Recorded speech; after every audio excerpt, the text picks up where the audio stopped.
Hello everyone, I am Santosh Abraham, Associate Professor in History at the Department of Humanities and Social Sciences, IIT Madras. I am very happy to welcome all of you to this introductory section of the NPTEL course, Indian National Movement. In this section, I will be discussing about the outline of the course, major themes, expected outcomes and sources of the course. As the title says, this course is about the long history of Indian National Movement. I will be discussing about a series of historical events, struggles, protests, resistances in India to gain freedom from the British government.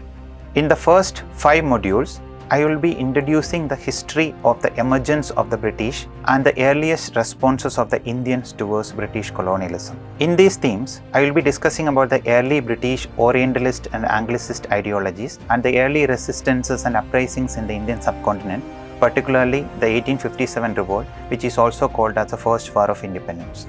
The first stage ended with the active phase of Indian National Movement, especially the themes like birth of Indian National Congress and the Swadeshi movement will be discussed. In the modules 6 to 12, I will be discussing about the Gandhian era and the events leading to the independence and partition of India. So the key themes in these modules would be the discussion on non-cooperation movement, civil disobedience movement and Quit India movement, followed by the discussion on Gandhian constructive programs where Gandhi worked in the village industries as well as Gandhi had made several campaigns to eradicate untouchability and alcoholism in India.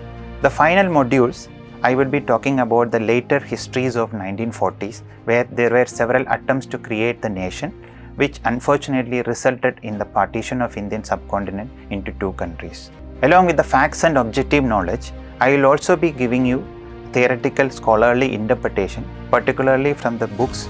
At the end of the course, the students will be familiar with the history of Indian National Movement and they will be able to appreciate the significance of the resistance and the national freedom struggle. The undergraduates and graduates in history, social sciences, humanities, engineering and sciences will be able to take this course. Apart from this, anyone who is interested in history to get an idea about history of freedom struggle in India and also those who are preparing for competitive examination will be able to take this course. Once again, I welcome all of you to this exciting journey of history of India's independence movement. Thank you.